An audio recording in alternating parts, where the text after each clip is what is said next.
Temos aqui nos estúdios o deputado federal Enio Verri, um dos 30 que nos representa lá em Brasília. Foi eleito em 2018 com 62.169 votos e em Andirá 184 votos.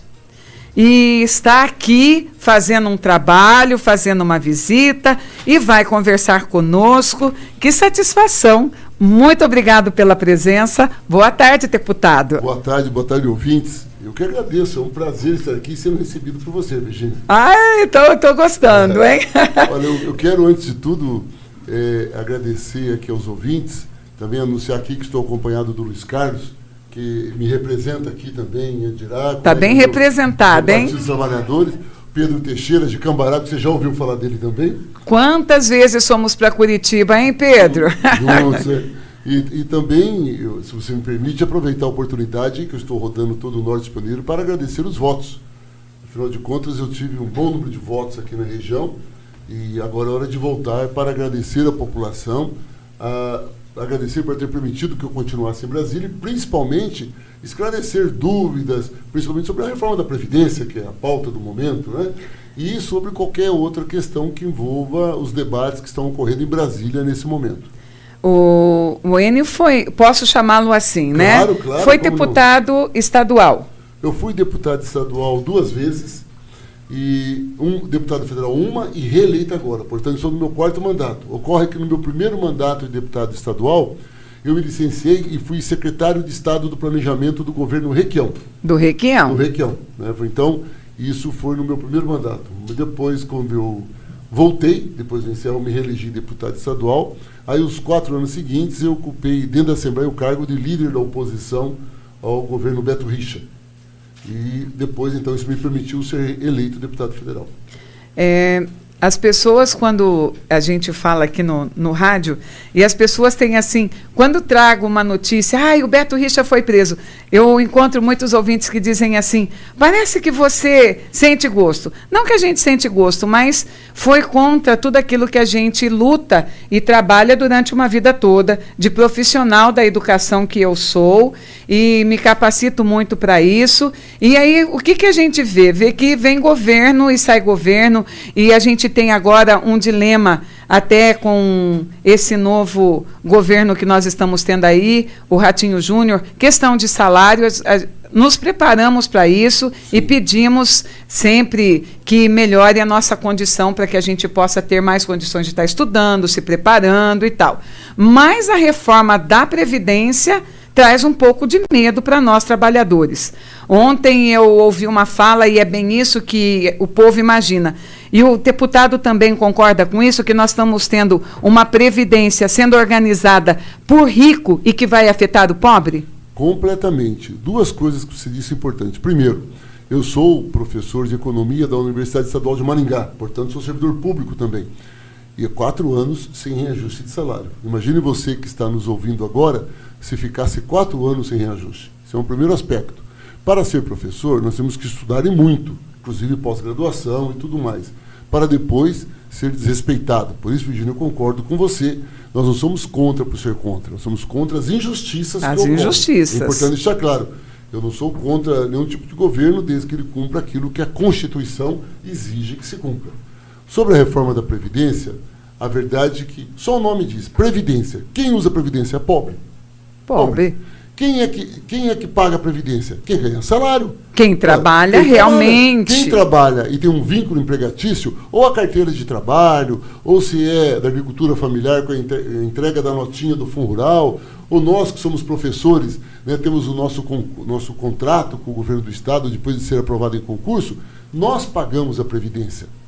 Quem não paga a Previdência é a elite, são os grandes empresários, banqueiros, grandes executivos que não pagam. Quando falam em reforma da Previdência, é reformar uma lei que atende pobre. Agora, quem está discutindo a reforma da Previdência? Os banqueiros. Os ricos. Os ricos. Portanto, a reforma da Previdência, ela é um instrumento para aumentar o lucro dos bancos. Às vezes, Virginia, as pessoas ficam falando, olha, a reforma da Previdência vai aumentar o nosso tempo de trabalho, em especial as mulheres, que vão trabalhar 10 anos mais do que trabalham hoje, é uma loucura. Mas, além de tudo isso, de ruim da Previdência, tem uma coisa que as pessoas não comentam. Chamam capitalização. O que é isso? Hoje, a nossa Previdência, todos nós aqui, tem a parte que desconta do meu salário, a parte que desconta da empresa, e tem mais 2 impostos. Um chama FINS Social e outro chama Contribuição Social do Lucro Líquido, somados, que dão dinheiro da Previdência. Por isso que não tem déficit, não tem estouro, está cobertinho, tá ok? Com a capitalização, só vai descontar do trabalhador. A empresa não vai ter que contribuir, não vai ter impostos para ajudar. O trabalhador todo mês vai descontar do salário dele, depositar num banco que ele escolher, será um banco privado, e no final da vida dele ele vai retirar aquilo para viver. Quem é que vai ganhar dinheiro com isso? Os bancos. Os bancos. Os bancos vão ganhar muito dinheiro. E o trabalhador? Só para ter uma ideia, o trabalhador, ele não fica o ano todo registrado em carteira. A média é 9 meses por ano. Ele vai ter que contribuir 20 anos. Se é 9 meses por ano, vai dar quase 30 anos ele trabalhando para poder se aposentar com 60% da média do salário. Essa é a reforma da Previdência. Nós vamos ter que trabalhar muito mais e ganhar muito menos. Muito menos. É isso. E os preços dos remédios, porque eu falo assim, cada dia eu falo lá em casa, nossa, gente, é uma doença nova numa mulher velha, porque sempre eu tenho alguma coisinha. E assim, eu estou na ativa ainda. E eu fico imaginando como que eu vou sobreviver se a média de vida nossa espera-se que viva um bom tempo com o que a gente está ganhando. Não tem como. Não, bom, primeiro que a idade dói. Né? A idade dói. Eu sinto isso bem mais que você, tenha certeza que eu sou bem mais velho. Um outro aspecto. Dentro da reforma da Previdência, Virgínia, tem uma coisa que chama aquele benefício de pagamento continuado. O que é isso? Aqui em Andirá, em qualquer lugar do Brasil, tem uma lei que diz que o idoso ou a idosa que não tem condições de sobreviver, a prefeitura manda assistente social, confirma isso, e essa pessoa passa a receber um salário mínimo por mês, para dar condição de vida para ela. Com a reforma da Previdência, vai ser pago para essa pessoa R$400 por mês. Você imagine, R$400 por mês dos 60 aos 70 anos. Uma pessoa idosa, que precisa sempre comprar remédio, fecharam a farmácia popular, com R$400 por mês, sabe o que vai acontecer? Um dia ela come, outro dia ela toma remédio, porque os dois juntos não vai conseguir. Não vai conseguir, de jeito nenhum. De fato, a Previdência aí vai sobrar muito dinheiro, que as pessoas vão morrer antes de aposentar-se. Hoje de manhã eu estive acompanhando as notícias, o governo federal está buscando uma ajuda, tem um nome todo específico lá, porque ele disse que esses fundos, esses benefícios, está faltando dinheiro e está pedindo a aprovação dos deputados. Será que os deputados aprovam? Olha, você falou 2 coisas que eu vou separar, tá? Primeiro, a Previdência não está faltando dinheiro. Previdência tem dinheiro. Então vou explicar como é que é isso. A Constituição Brasileira de 1988 criou essa metodologia que chama de Seguridade Solidária. Funciona assim, que eu já citei. Desconta do meu salário, a empresa paga uma parte, tem 2 impostos que são recolhidos para isso, põe num pacote. Ao mesmo tempo, o jovem trabalha e ajuda a pagar a aposentadoria do velho que está aposentado. É assim que funciona, tá ok? Certo. Bom, com isso daí, dessa maneira, não tem estouro. Sabe o que o governo fez? Primeiro, ele pegou a despesa que ele teria de assistência social, que não tem nada a ver com previdência, e jogou junto. Segundo, foi criada uma lei em 96 chamada DRU, que é a Desvinculação da Receita da União. O governo tira 30% do que arrecada para a Previdência e usa em outra coisa. Ora, se a DRU não fosse feita e se não tirasse o dinheiro da Previdência e se não colocassem na conta da Previdência a parte da assistência social, como diz a Constituição brasileira, está sobrando dinheiro. E vou dizer para quem está me ouvindo, Virgínia, é importante, eu vou ressaltar. O que eu estou dizendo para vocês não é só a opinião do Enio. Isso aí, o Sindicato dos Auditores Fiscais da Receita Federal, quem fiscaliza a contribuição da Receita Federal, eles têm dados e provam que a Previdência é superavitária. Então não falta dinheiro para a Previdência. O que precisa é o dinheiro da Previdência ficar na conta da Previdência. Esse é um primeiro aspecto. Segundo, essas maldades vão passar? Infelizmente, eu acho que boa parte vai. É muito ruim para a população, mas eu não sei se vocês acompanharam pela imprensa, isso foi na semana passada, acredito que foi na terça, quarta-feira da semana passada, saiu nos jornais que o Bolsonaro vai dar 40 milhões de emenda para cada deputado que votar favorável à reforma da Previdência. Não é a minha opinião, está em todos os jornais. Não, eu acompanhei e ia fazer uma pergunta a respeito disso ainda. Então, o que é isso? Primeiro, não é dinheiro, vamos esclarecer a população. Bolsonaro disse que o deputado que votar a favor da reforma da Previdência vai ganhar 10 milhões de emendas ao orçamento por 4 anos. Serão 40 milhões de reais. O que é que vai acontecer? Vamos ver se eu consigo ser claro nisso. O deputado, ele pega e vota a favor da reforma da Previdência. As pessoas vão ficar mais pobres, mais doentes, mais desempregadas. Com certeza. Com isso, vão precisar ir ao médico, ao hospital. O deputado que votou favorável a essa lei e que deixou essa população doente, vai chegar aqui em Andirá e vai chegar o prefeito e falar: prefeito, toma 5 milhões, faz um hospital lindo aqui. O prefeito pega o dinheiro que ele precisa e faz o hospital. Aí esse senhor, essa senhora doente por conta da reforma, vai chegar no hospital e vai dizer assim: ainda bem que essa cidade tem um bom deputado que fez o hospital para mim. Sem saber que ele ficou doente por causa desse deputado. Então, na verdade, as emendas ao orçamento é uma forma de enganar o povo. O deputado vai votar contra o povo, vai deixar o povo mais pobre, mais desempregado, e depois ele vem com uma obra e diz que ele que salvou a lavoura aqui da cidade. Eu imagino que toda essa política que a gente está acompanhando, eu sou também professora de História, também professora de Filosofia e professora de Educação Especial. Trabalho na APAE, tenho assim... Paixão. E a gente está vendo que a questão de autonomia às universidades. Nós temos aí o governador. O que a gente pode esperar disso tudo? Sendo que está sendo tirado o dinheiro das universidades. Virginia, olha o que você falou, eu vou pegar um pouco da tua formação da filosofia e da história, tá ok? Da educação especial eu sou absolutamente leigo, a não ser dizer parabéns, porque é um trabalho lindo e o mais importante de todos. Olha, num país como o Brasil, a gente precisa muito crescer, desenvolver-se e inserir-se no resto do mundo. Para isso, nós temos que ser competitivos. Temos que ter inovação tecnológica, criar novas máquinas, invenções. É assim que um país cresce em todo o mundo. No Brasil, quem faz isso são as universidades públicas. As universidades privadas só formam professores. Eles não criam pesquisadores, não têm mestrado, doutorado. Quando o governo Bolsonaro e o governo Ratinho cortam os recursos das nossas universidades, eles cortam exatamente a pesquisa, a extensão, a inovação tecnológica, novas descobertas deixam de acontecer. Se deixam de acontecer, como é que o Brasil vai ser competitivo no resto do mundo? Como é que nós vamos gerar mais emprego? Como nós vamos sair do atraso que nós estamos vivendo? Portanto, quando o governo Bolsonaro anuncia, como anunciou ontem, um corte de 30% no orçamento das universidades públicas federais. O Ratinho, quando não corrige os nossos salários de professores da universidade e contém os recursos transferidos às nossas universidades, ele está segurando o futuro do Brasil. Ele está segurando a capacidade de desenvolvimento do nosso país para igualar-se aos países desenvolvidos. Nos condena à miséria. Então você corta o investimento da ciência, corta o investimento da educação e corta o direito dos trabalhadores. Que país é esse? Qual a expectativa de país que você pode ter? Então, em minha opinião, é uma visão equivocada de país. O Brasil hoje caminha na contramão de todos os outros países do mundo no sentido de gerar desenvolvimento e qualidade de vida para a população.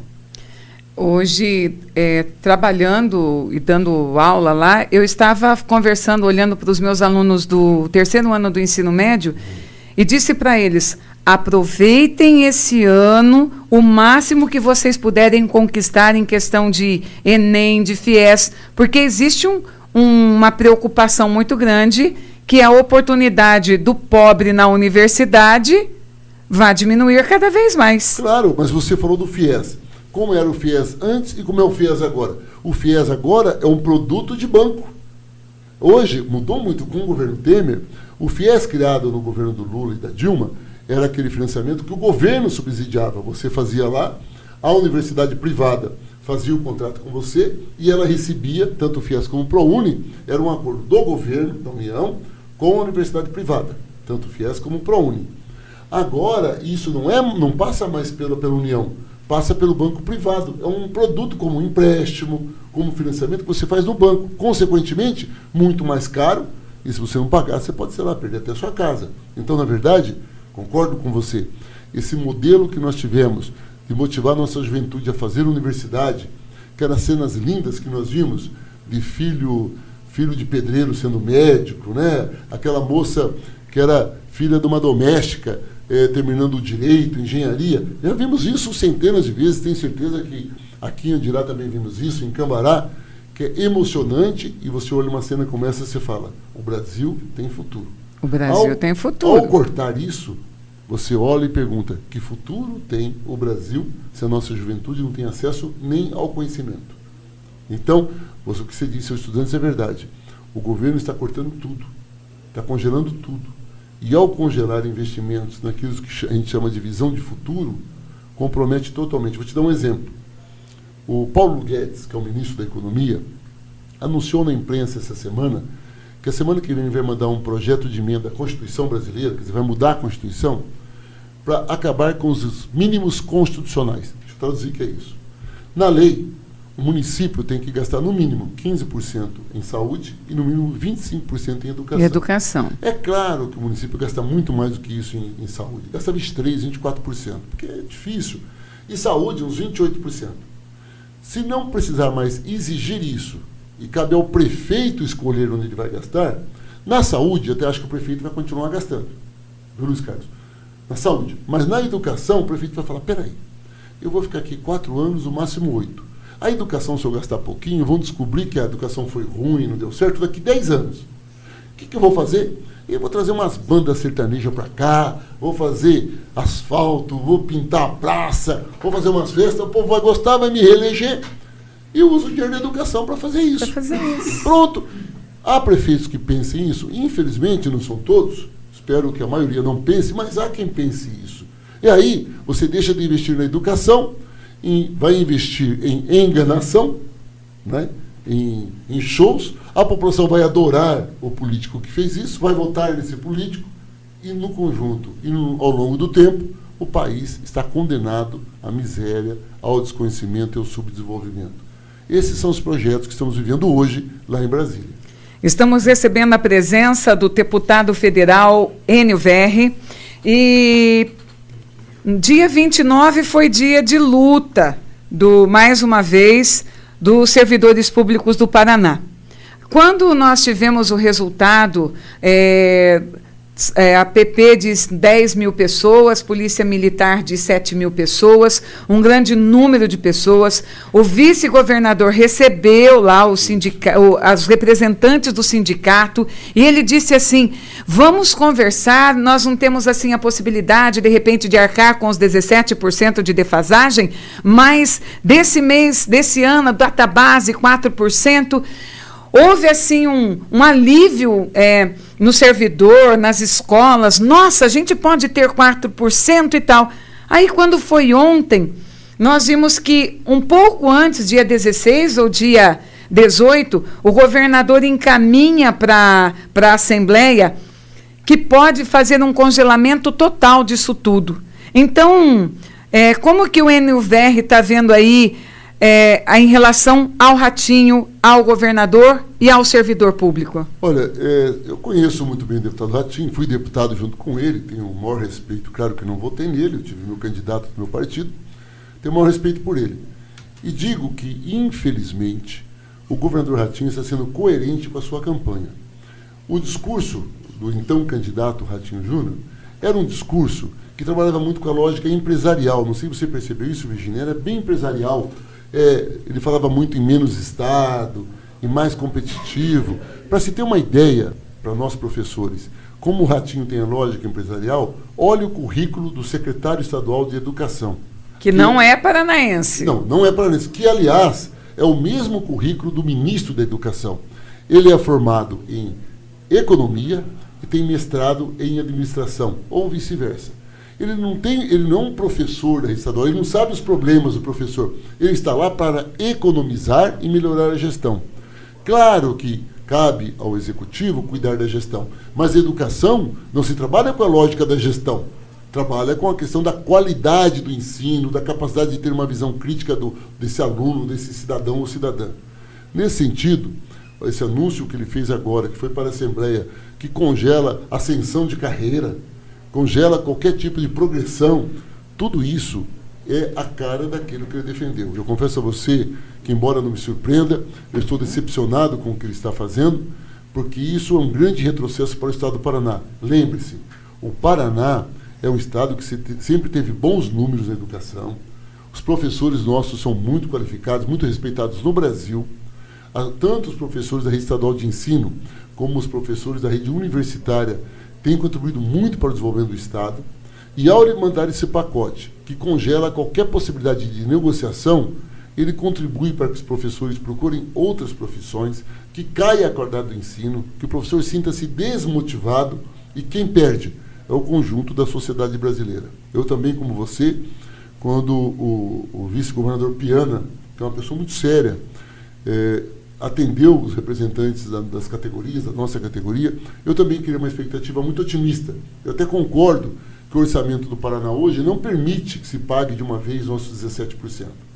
Mas que ele pagasse esse ano alguma coisa, parcelasse o restante e fosse pagando aos poucos, de maneira a recuperar as nossas perdas, já seria um reconhecimento da educação dos trabalhadores e servidores públicos ao Paraná.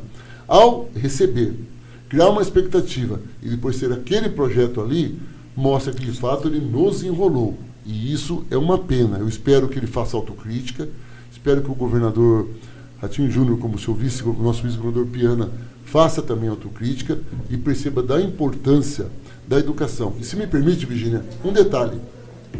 Se eu analisasse só o papel dos servidores públicos, aqui em Dirá, o que eles ganham, onde eles gastam, o que eles consomem, não estou falando sobre a contribuição deles à educação. Só a economia já é gigantesco. O aumento do professor e do servidor público é gasto na cidade. Gera recurso para o próprio Estado. Quem ganha é o Estado que ganha. É uma visão equivocada de diminuir salário do servidor, porque ele gasta na cidade. Agora, além de gastar na cidade, ele gera conhecimento, gera ciência, gera desenvolvimento. Então, o efeito multiplicador, o papel que o professor e o servidor público tem para a comunidade é o dobro. E não contribuir para isso é uma visão equivocada de Estado do Paraná.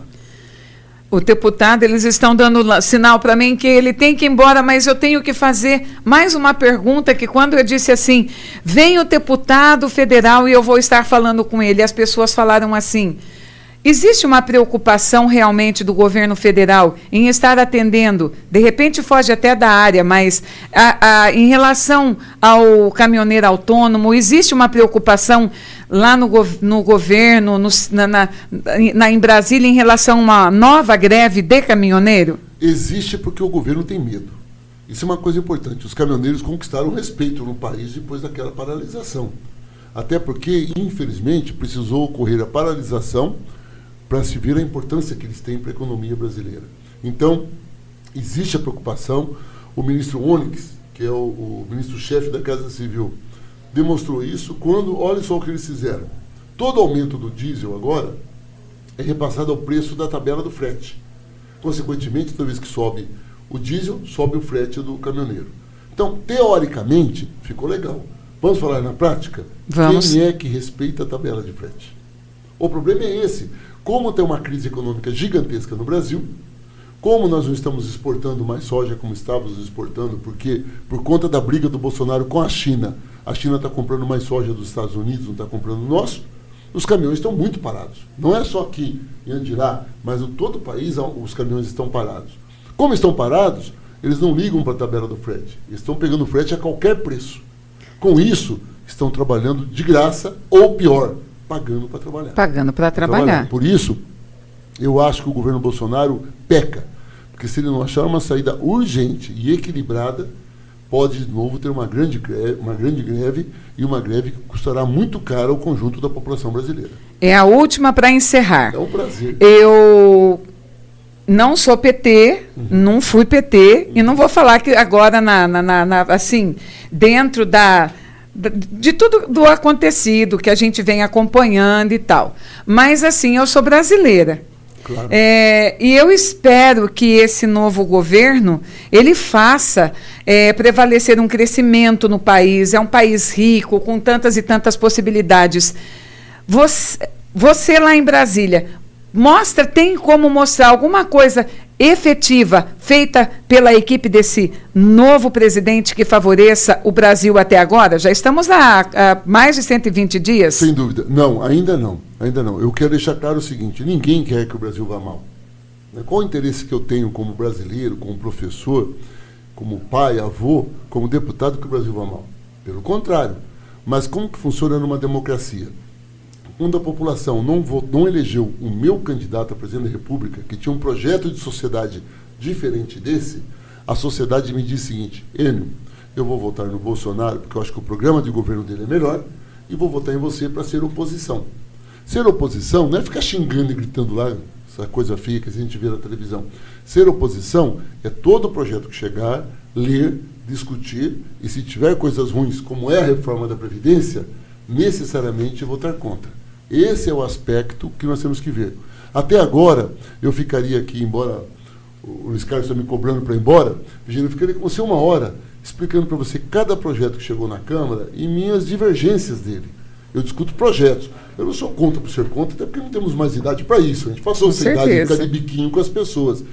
Eu sou contra porque eu vejo o projeto chegando e acho que ele pode prejudicar.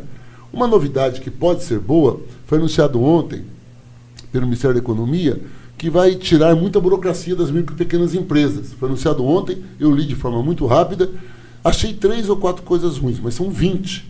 E alguns deles eu gostei muito, que vai fazer com que as empresas, quando forem abrir suas portas, abram de forma mais rápida, diminua custos. Eu gostei muito do que eu vi. Tem outras partes ali que não é boa para a população brasileira. Qual o meu papel? O que for bom, reconhecer e votar favorável. O que for ruim, apresentar uma emenda, porque a gente já tem experiência para isso, para uma emenda para ajustar o projeto para que ele seja melhor para a sociedade.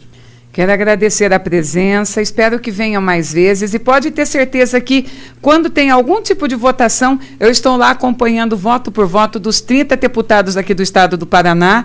Apesar de eu ter um voto só, mas a gente trabalha com muitas outras pessoas. E isso pode levar, assim, não induzir, mas eu posso, na minha maneira, muitas vezes, a gente pode fazer com que as pessoas olhem claramente, e a expectativa é que esse novo mandato venha trazer muita coisa para o Brasil. Que daqui, mais para frente, a gente possa estar falando assim, olha, valeu a pena, meu voto valeu a pena e eu vou votar porque vale a pena, e não ficar aí como as pessoas, não quero votar porque esse Brasil não merece o meu voto. Muito obrigado pela presença. Luiz Carlos não falou, Pedro não falou, mas vamos combinar, vocês venham uma outra vez. Deputado, volta mais vezes, foi um prazer, uma alegria muito grande. Eu que agradeço, não só pela maneira como você recebeu, muito obrigado, mas pelo nível das perguntas também. É um prazer, voltarei sim, tenho certeza voltarei, e quero parabenizá-la pela sua última intervenção. Todo voto é muito importante, até porque se você precisa de 40 mil votos para eleger-se e fizer 39.999, você não se elege. Não se elege. Para quem está me ouvindo, o voto mais importante do mundo é o seu voto. A favor ou contra. Por isso que é legal a democracia. Se daqui 4 anos o trabalho que eu fiz à sociedade não foi bom, a população não vota em mim e muda, assim como o presidente da República, o prefeito. Por isso, a democracia ainda é a melhor saída para a população ter uma vida mais justa. Então, de novo, muito obrigado a você, obrigado aos ouvintes e, mais uma vez, muito obrigado pelos votos que recebi aqui em Andirá. Um grande abraço a todos.